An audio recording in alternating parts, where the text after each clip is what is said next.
Hey, everybody, and welcome to the DIB Dive. We are not live, but we're still coming to you with Andy, just so I could prove to you that he did still exist. Did not end up in a dumpster, as was potentially mentioned.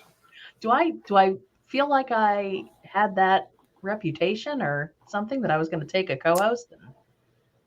I I mean, don't know the reputation, but I could see you breaking bad on me if I, yeah, misbehaved too much.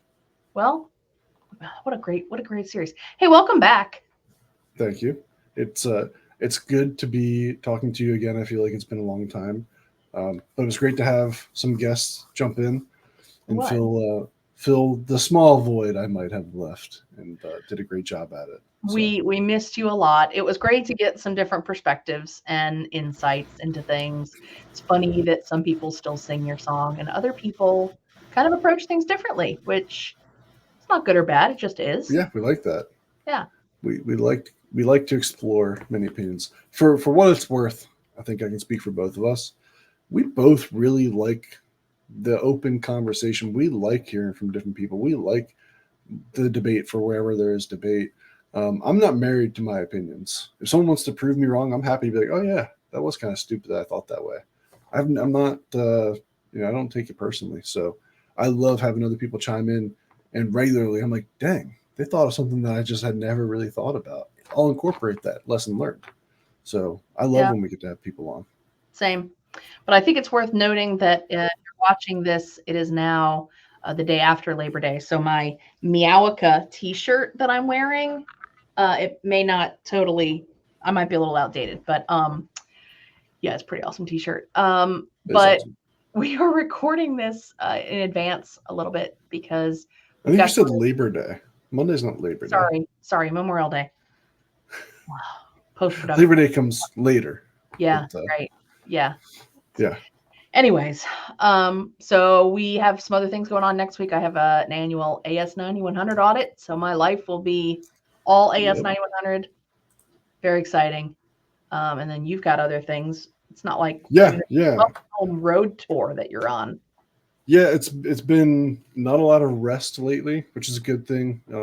We've been having a lot of fun, but next week is huge. We are Sentinel Blue, my organization. We're sponsoring Microsoft's Aerospace and Defense Summit in Arlington, or Pentagon City, at the Ritz. So we're very excited. We're one of the 2 platinum sponsors, and that means we're getting to showcase. We're going to do a session. We're going to show what we've been working on, how we're using some stuff like Microsoft Sentinel to do some really cool stuff. So I'm super amped about it, and I'll probably be obnoxious as hell on LinkedIn in the next week with lots of photos and posts and tags and whatnot. So bear with me, but that's Cool. why we couldn't go live. What is the conference called? It is Microsoft Aerospace and Defense Summit. Nice. So a lot of our good Microsoft friends will be there. So it'll be good to network and hang out. A lot of our industry friends will be there. All the companies that we know pretty well in the space are on that sponsor list. So it should be a good time. I'm excited. Cool. Well, throwing that up there in case people are watching us on mute, at least they can just Yeah, see that. Go, yeah, hey, yeah. what's that about? If you're in the DC area, I think you can probably still register and show up. So if you need that, you can even ping me. It does start on Wednesday. So while we won't be live on Tuesday, I'll be up there. We'll be doing prep, getting our booth and all that built out. So that's why we can't go live. Then Allison has her AS 9100, which I'll be having way more fun than she will be having on Tuesday. 100%. Just say that. 100%. Where you been? Yeah, I was gonna say I've been on the road, and I'm going to be on the road. There's a couple dates that we're looking out for our typical live stream where, again, I'll be unavailable. I've been making the rounds. I've been going to a lot of industry events. 2 weeks ago, I missed our event because I was at the Microsoft Government AI Summit, and that was a great summit, a great round of conferences discussing AI and generative AI and how it's being used to support the mission. And that's sort of Microsoft's broad way of saying sort of supporting the Defense Department. There's some really interesting content and really interesting discussion. A lot to do less with like the excitement around like, ooh, generative AI is going to change everything, everyone seems to have kind of understood that. And the focus was a lot more on how are we going to control this? What is the governance model that we're going to be able to follow to do this safely without losing our competitive edge? Because we know our adversaries are going to be way more reckless with it. So there's a lot of really interesting discussion about that. There were some good talks, including one from Rob Disney, who's a good dude to follow. He's on LinkedIn. We could tag him. Former pararescue man. He's a super solid dude to talk to. And he had some very interesting thoughts on really the challenge of AI. And he sort of threw down a gauntlet of like, we know our adversaries are going to use this. We know the power is insane. He used an example of some AI work he had done where he basically wrote a script that could review some code and then iterate on it and then test based on the input he gave it to say like, hey, this is the outcome I want. Use this code, iterate on it until you get the result that satisfies you. And he talked about how it just like rapidly iterated all the way through to get to a final product. And this is at like, as you and I have talked about, we're at like 1% of the power of AI. And it's already doing stuff like that. So the fact that it's going to be able to compound and improve itself and do all these other things is largely accepted. And the fact that our adversaries are going to have the same capability is somewhat terrifying. His point in his talk was we basically have to fight fire with fire. Like we have to be at the forefront of this. As defenders, we have to rapidly be introducing AI. We have to rapidly understand how we can use it. We have to rapidly understand how AI can be used to attack us. And just overall like a good, like, hey, if you're not with this program, you got to get with it. There isn't going to be, IT people and cybersecurity people that understand AI and some that don't and don't need to. It's going to be you either do or you're not going to be in this business. So it was interesting. I enjoyed that conference quite a bit. And then this last couple days, some interesting pieces too, because I feel like all the AI conversations, they're so surface, they're so just on the surface of, oh my gosh, is it going to change the way we do business? I mean, if I have to see one more marketing shtick about how AI is going to change business, I'm gonna I don't know, I'll figure it out. I'll search ChatGPT and tell me what I should do. But it's like, come on, guys. So that's kind of refreshing that those kind of conversations are happening. Yeah, one of the interesting things that one of the Microsoft people shared was at RSA, which might be the biggest security-focused conference at this point. He said at RSA this year, well, let me rephrase that. Last year, the biggest topic that you saw the most attention to was AI. He said this year, it was slightly beaten by governance. There's just a ton of interest. Wow. Yeah, and I was like, that's interesting. There's just a ton of interest in governance. There's a lot of concern over like, okay, are we creating Skynet? Because it feels like we're creating Skynet.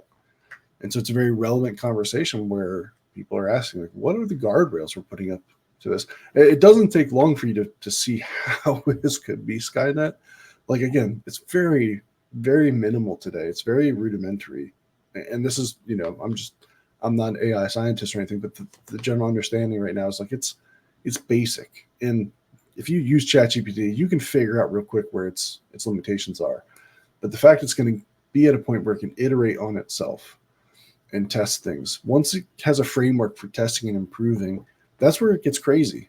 Because then this thing can do a million iterations in the time it would take you to do one.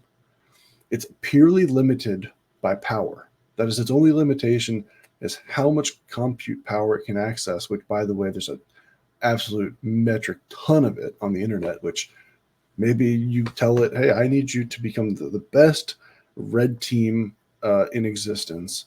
If it has a framework to understand how to develop its own capability and then can argue to itself, well, maybe the best way to become the best is I just start taking over systems so I get more compute power so I can further iterate. Like, it's not that many steps before it's like, oh, I need to take over the world to achieve my outcome. Cool, done. Right? So there's good reason why we're all kind of like, hey. 10 minutes and we've already done doom and gloom. You're back 10 minutes. I don't know about doom and gloom there. I, for one, accept our new robotic overlords. Okay. They'll be highly efficient. We just have to convince them of the value of keeping us around. Oof. Or at least most of us. Yeah. I mean, let's be honest. But there's something of a utopian ideal in that. Like, oh, the robots, they'll be able to figure it all out. I'll never be late because of a flight ever again because the robots will know. Right? That'd be nice. Yeah. Yeah, which happened to me recently. So. Ooh, yikes. I was late. I just didn't get into like 2 a.m. The night before I was giving a talk. So then I was like, now I had to like sleep in a bit so that I wasn't dead at my talk. But anyway, yeah, it was interesting. Microsoft, as always, puts on really good content. They have some of the most talented people in their fields. Always great to hear from them. Hear from there was like a CTO of the Microsoft Federal Group who shared some really interesting technical stuff of what they're doing. So they very clearly, at the highest level of Microsoft, see where things are going and are making big investments in it. So I'm excited by that. Then this past week, Monday and Tuesday and some part of Wednesday, I was down in Orlando for a conference called MSP GeekCon. MSP Geek is a community for managed services providers. And it's one of my favorite communities because it's very similar to the CUI Center of Excellence, which is near and dear to our hearts, in that it's a free and open association of people who are just in the industry who get together to talk and share information. There's no paid membership. There's no corporate sponsorship. It's not surrounding a product or a specific company. It's literally just a group of people that get together and ask each other like, hey, I'm using this common tool we all use. I'm running into this problem, and people help each other out. That's the genesis of the community, but it's grown into something much more where you have some of the most prolific people in the MSP industry now are key players in that community. Same way as the CUI Center of Excellence. Some of the most prolific people in the CMMC sphere got their start or started the conversation or came onto the scene through that community. So I love working with those types of conferences and going down there. I went largely as an attendee because there's a ton of content that I find fascinating in that group, and I brought my CTO down with me. But I also did have a talk. I gave a talk about CMMC, and I figure I could cover some of that today because it allowed me a moment to refigure out my thoughts on things and how I want to communicate to my peers in the MSP space about CMMC.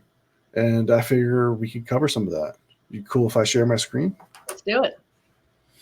All right. So, as you know, I like to court controversy. No. And I like to have fun with things. So I titled my talk CMMC and MSPs, the sky is kind of falling. I put the caveat kind of because I hate to be an alarmist, but as I told the people when I was there, I was like, the sky is falling. I'm gonna soften it by saying kind of, and summarize it here. This little graphic because we have the CMMC proposed rule. You have 171 R3. You have FedRAMP equivalency. You have CERCIA. You have now the FAR CUI rule rolling. Like, there's going to be a ton that's going to impact MSPs, and MSPs in classic fashion are kind of like ear pluggers. Like, it's not happening. It's not happening. So this sort of summarizes it to me. They're, as an industry, kind of like, this is fine. We got this. This is fine. Glad small business is not alone. See, small businesses, we do this, guys, right? I mean, come on, to a degree. Small business. Yeah.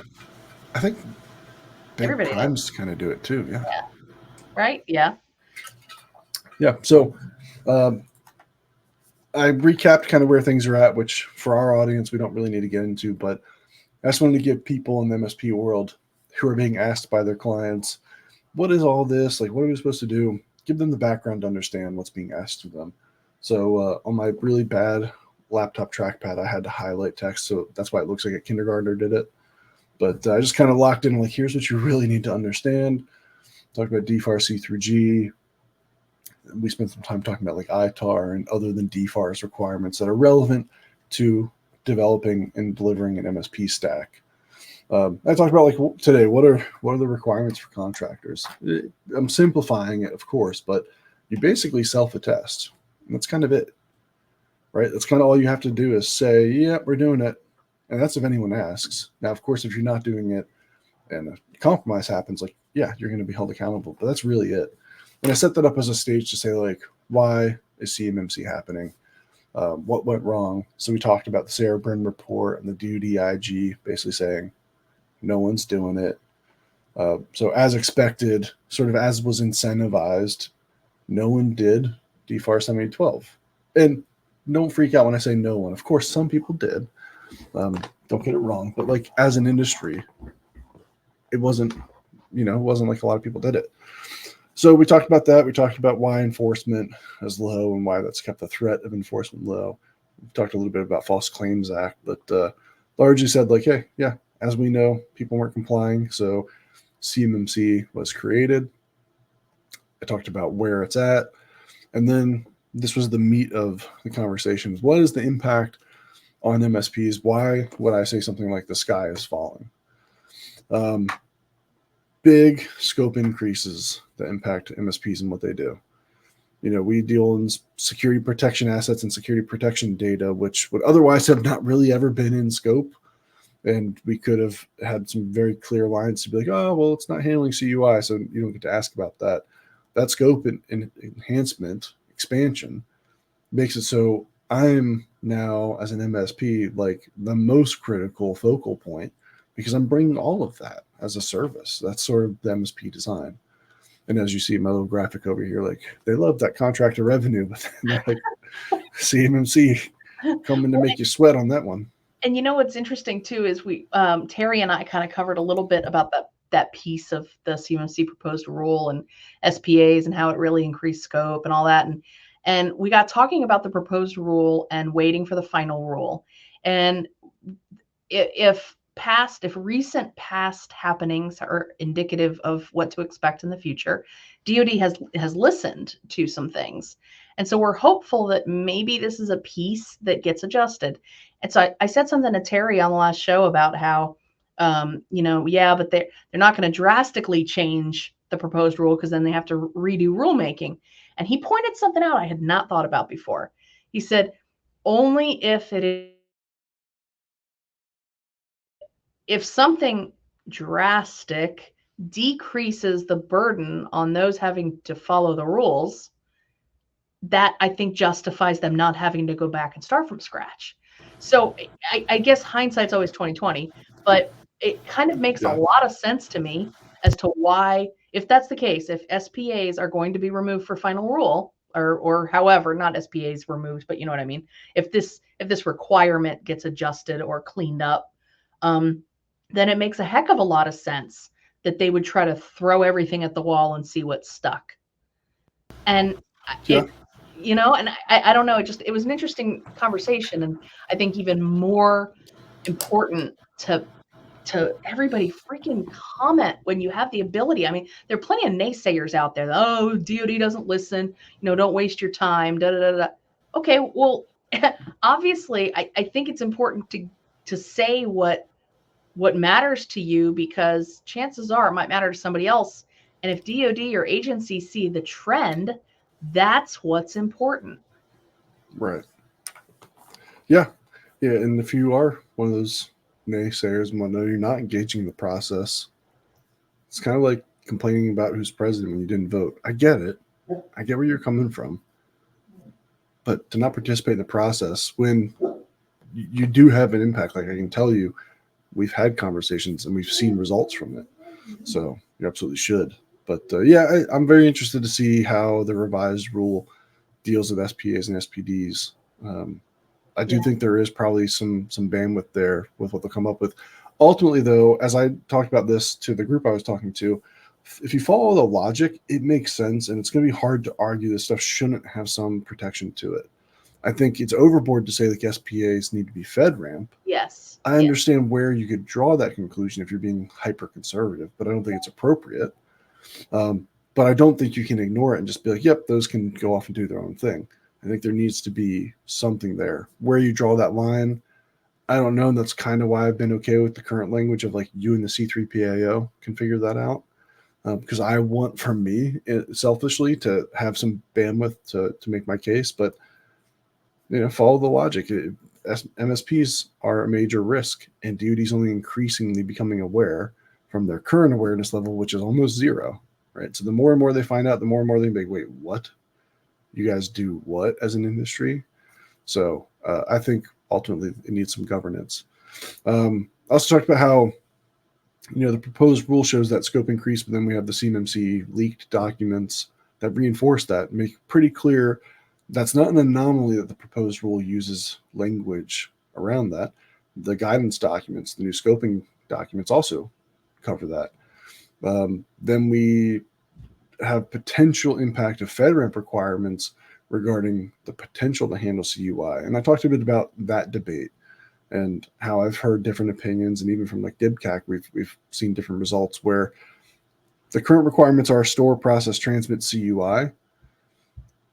But there's a question of, is it if they actively and by design do that, or if only, everyone say hi to my wife, if only when you actively use it, or if the potential to access CUI scopes those things in. That can have a major impact because so much of what MSPs do has potential to access and touch CUI. So that is another thing I think not a lot of people in the MSP sphere are paying attention to. And as they're building and architecting, I want them to be aware, like that's a question that might be asked. So be prepared to have controls around that. And then ultimately, I think there's low literacy in the SMB world about cybersecurity and about compliance. And a lot of what they bring MSPs in for is not just patch my computer and answer the phone when my team calls you. It's giving me strategic guidance, be my VCIO, my VCISO, help me understand all this. Because again, I'm running the business. I got parts to get out the door and whatnot. So there's a general reliance on MSPs for accurate guidance. And my concern that I see is MSPs are generally willing to be like, yeah, I got you. We'll kick that can down the road, which when it comes to CMMC, you really can't afford to do. So I've seen a lot of reckless MSPs what I mean by that is I've come in after they've been operating for a couple of years and spun a bunch of wheels and got nothing done. And ultimately they find out, no one really ever wanted to be responsible. So I set the stage. This is what's happening. Here's, how it can impact MSPs. Talked about the ESP concept and, talked to the group about like, I don't know how you can possibly argue that an MSP is not an ESP. I know I've sort of seen people try to make this argument like, well, what does the word comprehensive mean? And maybe that means we can't be ESPs. BS. You're an MSP in the standard model. You are an ESP as described in the proposed rule. No ifs, ands, or buts. Assume that's true, then there's no getting around the fact that you as an MSP are going to need to be CMMC certified. So again, sort of set the stage to them. Here's where things are at. Here's the challenge that we're seeing in the proposed rule. And by the way, now it's not just you're going to be helping clients achieve this, but you have to get it. And there's a question of who gets it first. Do you have to have it for your client to get it? Is there going to be some overlap or whatever? But ultimately to say, like, if you want to service this segment, you want these clients, you're going to have to get certified. And there's potential, the way the current rule is currently, or the proposed rule is currently written, they make some statements where security protection data or security protection assets themselves might have to go FedRAMP. So I did note in here, like, that's inconsistent in the rule, the proposed rule. In the comment section, they say this, but in the actual proposed language, they don't say it. So I did caveat, like, this probably won't go through as written up here because in the language of the rule, they didn't include it. But keep in the back of your mind, they may make the case that FedRAMP moderate or equivalent is going to be required for security protection data and assets. So set the stage for them, like, hey, this could be pretty big for you. We talked through some scenarios. MSPs, a lot of us provide backups as a service. You're backing up your client's data, like their Office 365 data, their file servers and whatnot, to your cloud or your premises or whatever. That is CUI data. Whether you encrypt it or not, I know there's a debate about whether encrypted CUI is CUI, and we won't get into that. But in short, that's CUI, and almost everyone I know is going to say, yeah, that's CUI. I think a lot of MSPs aren't tracking that and aren't thinking the fact that they have backup data in their cloud service or in a third-party service that they need to protect it that way, and that scopes it in. No, that scopes it in, man. Endpoint protection. A lot of the endpoint protection tools that are used take copies of files. and upload them to a cloud service to be processed, to be detonated, which would include documents that could be CUI. So again, if you're deploying endpoint protection and managing it, you could be handling CUI. Your SIEM, your SOC, I think that's pretty rare that's ever going to be something that you could argue handle CUI, but it's 100% security protection data. RMM tools, these are the MSP tools where we can deploy patches and software. These are the agents we run on your systems that facilitate remote code execution, essentially. That's clearly an SPD, and you could make a case that it has the potential to interact with CUI and transmit it, so should it be treated like a CUI asset? Tech support on CUI systems. This is the most common thing I think not enough people are thinking about. If you're assisting companies who work with CUI on the systems that you can remotely access to provide tech support, you have CUI access. That remote control tool is accessing a CUI asset, so it's certainly an SPD, but again, you can make the case. Can it access CUI? Is the potential for it to do it enough to classify it as a type of asset? So I wanted to make sure that MSPs understood, like, there's a lot of traps for you to step in here for things that you might not be thinking clearly about. It's not always the fact that you are explicitly sending and receiving CUI where you might be pulled into scope. So summarized it. Before you jump into the summarizing, yeah. How was the audience like? Or do you have a group of people that were relatively familiar with CMMC? Did you have a lot of like horror? I did a poll. Other faces or anything? I did a poll before. I want to say it was mostly people who had started to hear about CMMC, and then I did an informal one. I was like, who here hasn't heard of it? And there were like 40 or 50 people around, and one guy was like, I've never heard of that, and that's why I'm here. So everyone was kind of aware of it, but I think the poll questions I asked were like, are you mildly aware and just starting? Are you well on your way? Are you perfectly ready to be certified? And almost everyone took the first answer of like, we're kind of aware and we kind of started. Did you get the impression that even being mildly aware that some of these challenges they've thought through, or all of this was kind of new to them, do you think? From the feedback I got from the people who were there, there was a lot of like, I could see in their faces like, oh, okay. So there were some folks in the room, like there were some of our good friends from the CUI Center of Excellence who were there. Oh, cool. Who were kind of there for moral support because they already get all this stuff. Yeah. But there were some folks in the room who like came up after me or later at the conference were like, I need your slides because I need to show them to my boss because like they need to know. So hopefully it makes an impact. But but I sort of brought the first part of things together to say like, end of story, you're gonna need CMMC level 2 certification. Accept it. Don't try to finagle your way out of it. Don't try to argue, well, we're not under contract with the government. Like, there's not going to be a way to escape it. So take the pill. If if we go back to this, you want the sweet, sweet contractor revenue, you're going to need CMMC. So then I got into like, what is it actually going to take? And I'm big on memes in my talks. I like them a lot when I see them. So they're different. Yeah, it's nice. Yeah. So in this one, MSPs are again sort of like fingers in the ears. I can't hear you, but I told them you got to accept it. Accept that you're going to need it. So what's it going to take, or how you'll learn to love all this sort of stuff. A lot of them are familiar with SOC 2, and I had to lay it out like SOC 2 is nothing compared to this thing, and here's why.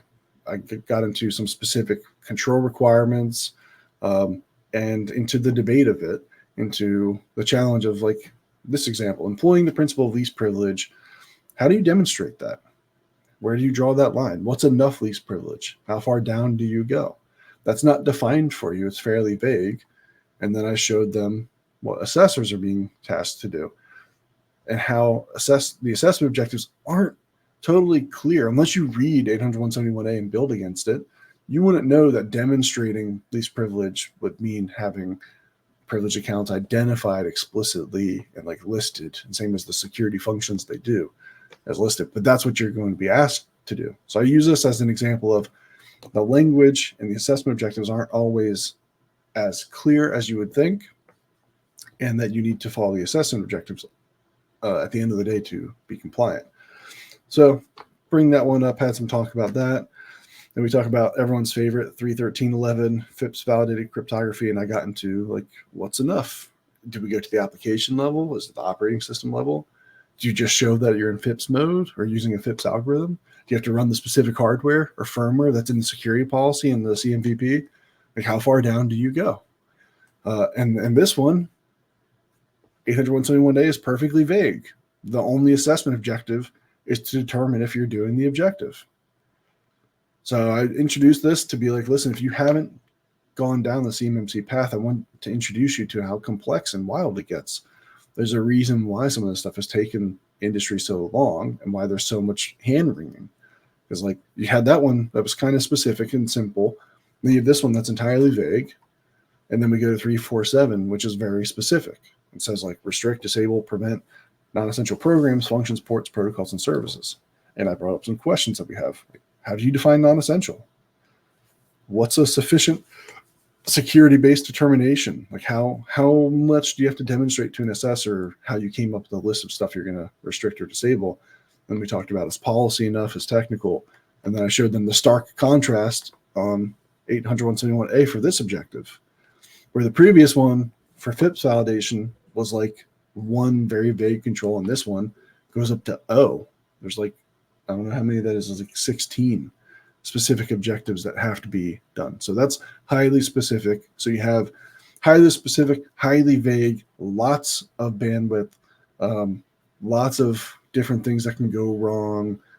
And you have to manage all that as an MSP, justify your decisions, interview, examine, and test for any objective depending on how they want to do it. And you can't mess any of it up, right? Because ultimately you have to complete 100% of it to get the cert. And don't forget, if you're doing any of this in cloud, it also has to be FedRAMP. So this was why I'm telling them, like, it's kind of like the sky is falling a bit here if you're not on this path already. Now explain everything I just covered, all this stuff, explain it to an assessor, spend 30 to 60K on it or more. Don't mess any of it up. This has a wide-ranging impact to your stack, to your personnel, to your processes. In short, I just wanted them to know, like, this is difficult, and it can challenge the way MSPs typically approach stuff. It can be really, I've seen it in some MSPs I know and have done like consulting work with or peers with. I've seen them come to the slow realization, like, oh, we have to change the way we're doing things for this to work, and we can't afford to do it. It's not worth it, so we're just going to get out of this business. I know more than a few MSPs now who are doing that. That's scary, especially considering that I think the more real CMMC gets for people, especially a lot of small business, they're going to start realizing they need to outsource this stuff. Yeah. Yeah. So ultimately, I won't spend much more time on this, but I wanted to send them home with some recommendations of like, here's what I think you need to do. Now, this is peer opinion from me. So this is my soapbox. I tell other MSPs, if you want to do this, you got to go all in. You can't fence it. You can't half see this. If you're going to support defense clients, you're going to support CMMC level 2 clients, you have to go all in. This is not spin up a separate part of your business unless like you're a massive MSP. Like it's just not viable to spin up all this different custom stuff. You're not going to be able to achieve economies of scale that will be good for your clients, and they'll find someone who will go all in. So you want to play in this game, go all in, because I know at least one company that is, and it's Sentinel Blue. And if we go head to head, I have a much more compelling message when I say I'm all in. Talk about taking the leadership role in the relationship. I don't think MSPs can sit in the passenger seat and be successful. I think 9 times out of 10, it's going to be the case. Are there clients like the Wintex of the world who could probably competently lead on this, and I could just sort of follow your lead? Yeah, you exist, Allison. But the MO for small businesses here is going to be they need you to guide them. Otherwise, if they're driving, you're likely going to crash this thing. And there's still plenty. I mean, I may kind of keep up with things, but there's plenty. Derek will tell you there were lots of things that he and I were on another call with a third party, and they were asking questions, and I was just like, whatever Derek says. Yeah. Yeah. So we definitely we definitely earn our paycheck, so no question about that. Decision fatigue over here. I'm like, I don't even know. What does Derek say? Yeah, I know that. I do that too. I'm like, Derek, you just answer that for me, please. But I think taking the leadership role is another thing I think MSPs have to do if they want to be successful. They need to revisit their tech stack and rebuild it if they want to, again, seriously engage in this world. Agreements are something that are going to increasingly come under scrutiny. And so they need to be a little more ironclad, and you want to clear them with your clients and make sure, like, don't say stupid stuff like compliance guarantees or make it implied. And if you are an SMB who's engaging with MSPs, if anyone guarantees you anything like this, or like security incidents and they guarantee against that or whatever, that's a major red flag. It means they have no idea what they're doing. Otherwise, they wouldn't say something as stupid as that. There's just too many variables outside of everyone's control to make any guarantees of anything of the sort. And that includes, we'll get you compliant in 2 weeks. We'll get you compliant in 24 hours. We'll get you compliant in 6 months. We'll get you an SPR score. You'll be good. No. Oh, gosh. Build a shared responsibility matrix. And I called out again the 320 assessment objectives. In person, we talked a bit more about like that really the 320 is kind of the actual guideline you need to be following, not 800-171. It's largely you need to follow 800-171A. It's like the answer sheet. Might as well plan for it. And then prepare to increase costs and prepare to explain why. This stuff all costs a lot of money to do it properly, to do on GovCloud, to do it with personnel who can do it. And MSPs and security and IT people in general kind of suck at explaining the value we serve. So for the folks that were in the room from leadership at their organizations, like, it's going to cost money and you need to prepare to make that value statement of, I'll admit I'm going to have to charge you more money, but here's what you're getting for it. And I think it's pretty compelling. I threw in some other stuff of like, I had people saying it's not happening. And anecdotally, there's a lot of evidence it is. We talked about impacting MSPs and some people saying like, we're not on contracts. Well, as I said, the ESP clarification in the new rule makes it pretty clear. And then logic makes it pretty clear as well. So that's mostly what I talked about. There's some other sort of stuff I snuck in because me, I like to talk. And I was like, 45-minute talk. Why don't I turn this into an hour and tell nobody? Which I totally did on accident. So I ran way over time because I was like, ooh, I got to get these thoughts out and these thoughts out and these thoughts out. But it was really good conference, good talk, well received. And I think important in this time, I really wanted to provide some clarity to MSPs who I've seen the MSP community. They've always been on the peripheral of CMMC. Broadly, like, people are kind of aware of it and they're kind of like, yeah, we know it's a compliance thing, but I wanted to give them the real, like, no, here's what you need to understand. Here's where things are really at. And here's what you need to start thinking about if you want to stay to play. And a bunch of them were like, yep, this is really helpful and good conversation. So I'm glad people, if one peer gets some value out of it, I think it's worthwhile. But outside of that, the conference was great. There's some really cool content, and I've consumed a lot of the oxygen today, Allison. I would love to hear from you. Well, I have a question. At that MSP GeekCon, is there a session or two that you went to that like blew your mind or that made you think of things differently? Or there was a lot around culture, which I was happy to see. There was a lot of technical stuff, but I don't go to a lot of the technical talks anymore. I had Ben, our CTO, with me, and I let him go to a lot of the technical stuff, but a lot of culture about like developing strong engineers, which has been something of a challenge of getting really good engineers in the door. So I really enjoyed a conversation that was had around how you can develop them from people that you start out on tier 1 help desk and that sort of thing. There was a great talk by Tara Wheeler and her husband, Deviant Olam, who he's a physical pen tester, and he's actually been on Darknet Diaries, and he has some really cool stories. And then she has a more classical, like, information security background. She's a CISSP, and they did this 1-2 punch sort of thing where he would tell a great story of how he was doing some wild stuff that would make your brain explode. Like, how did he get away with that? And then she would contextualize it of like, here's how we could have communicated that risk that he posed to an organization, rather than saying like, do CMMC 3.6.2. How about meet them on their level and have a conversation and talk to them about something? He had some wild stuff where he's talking about the classic, if you walk around with a clipboard, people assume you're supposed to be there. 100%. I worked Right. at a big corporation and I would do that all the time. Yeah. So if you just look confident and important, people won't mess with you. And he had Right. this story of like a critical infrastructure facility that they just like put on some vests and they found out what the construction company was that was doing work there all the time. And we're just like, yep, we're from them. And they're just walking around and they were being as like wild as like they were popping doors, looking suspicious, like putting a little thing under the door that can pull the handle from the inside and whatnot. And no one would notice or care. So then they literally were drilling out the locks on doors outside the facility, like on camera. And people saw it on camera, like, yeah, that's just the guys fixing the doors, I guess. And so they're just like super Oh my blatant. gosh. Oh my gosh. It gives me Yeah. So he had some wild stories. And then there was like one that involves him like trying so hard to get caught. Like he was hired to steal a laptop. The company was like, can you break into our office and like steal a laptop?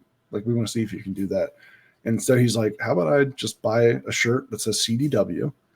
I'm going to take in a hand cart and I'm going to load up every laptop I find and say I'm doing like replacements. And he like slapped these replacement stickers on them and just has the classic story of like, he's getting up to the door and the security guy's eyeballing him. And the security guy's like, let me get the door for you.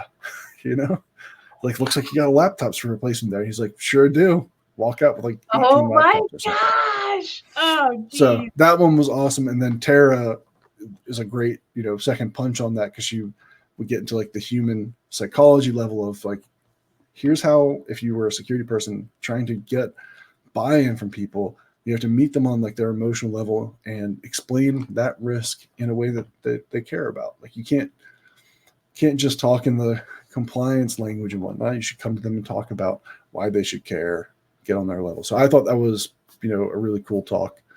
Outside of that, yeah, a lot of culture, a lot of one of the things I loved about the community focus of MSP Geek, and it reminds me so much of the Cooey Center of Excellence, is because it's community focused and it's genuinely that way.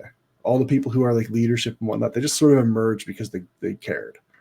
And so a lot of the content is around creating very healthy, progressive work-life sort of balance and culture and how you should be treating your team. And there's a lot around mental health and stuff, which I love to see discussed.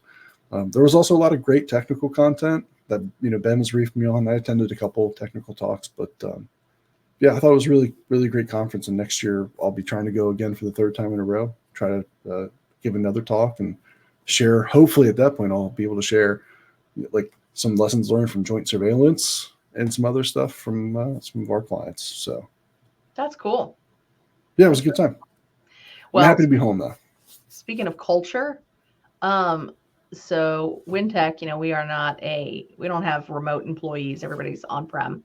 Not our data, but our people. People are on-prem. No remote workers.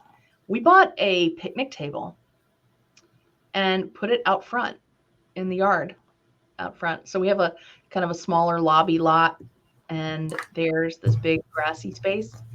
And I fully anticipated like, a couple people to, maybe use it eventually. It's gotten like nothing but good reviews. Like people are using it nonstop. And we've got an employee who plays musical cars with his wife and kids a couple times a week. And they showed up and I was here late and I looked out the window and I'm like, what is going on out there? Kids are having a snack at the picnic table. I was like, yes, it's working. I love that. Goofy, and it's such a little innocuous sort of thing, but it's a sign that like you care. Well, it's a sign that like, why didn't we do this sooner, right? I mean, geez. But I don't know. Somebody was joking. You can answer that. Oh yeah. Somebody was joking on the Discord. They were like, yeah, well, why didn't you get 2? I was like, oh my gosh, stop. Yeah, it's never enough. Never gonna give a mouse a cookie. So right. Yep. So yeah, no, but yeah, again, we missed you the past couple weeks. We know there were certain things that came out, and you were getting on a plane. Whether it was like, what was it? It was I was on a plane when the FAR CUI thing sort of dropped. Nice. So now we know the FAR CUI rules with OIRA, and that'll be a rude awakening for a lot of industry. So I haven't even had a chance to read anything there. I've been so far behind for good reason. We're out and about making waves, but doing stuff is good. I've missed you. And I'm Yep. happy to be back on. too. And I'm It's looking forward to going live again. Heck yeah. And it's been, it's not as though the stuff that has been released, it's not like CMMC 2.0. It's not, I mean, yeah, you missed NIST Rev 3, but honestly, it was kind of what you thought it was going to be. Yeah.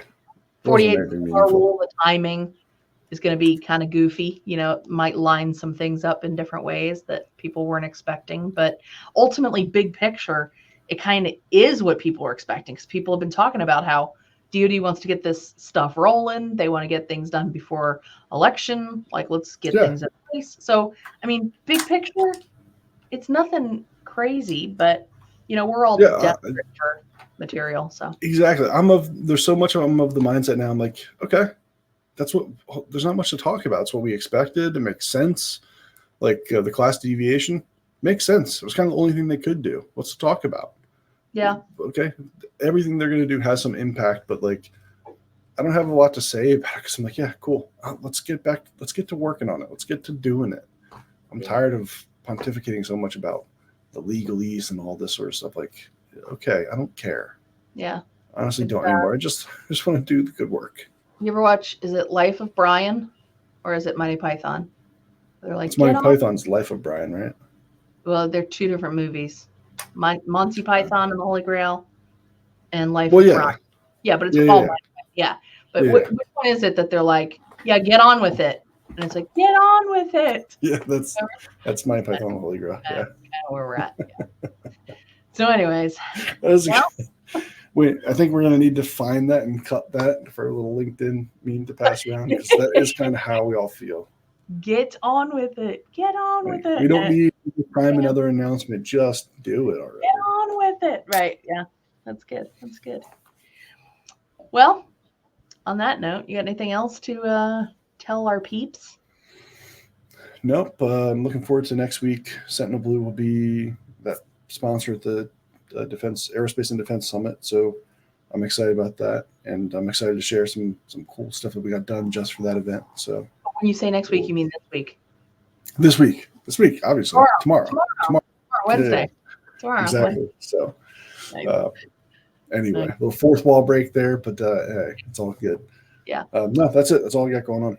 All right. Well, in that case, hopefully you'll be able to join us next week, which will be episode, holy cow, 45. First one in June. And I'm sure we'll have something to cover. If it's not something about DIB supply chain craziness, DoD will drop some surprise on us that we'll pontificate about. We have to do for episode 52 for our 1 year mark. We'll have to do like a big episode. Yeah. Fun one. I have some ideas. Together. We'll have to talk. So do I. We don't want to say anything right now. Yeah. We're going to talk privately. You guys don't get to listen to why us. Don't you guys leave already? No. All right. Well, thanks for joining us, and we will catch you on the next DIB Dive. This is Allison Giddens and Andy Sauer signing off. Bye.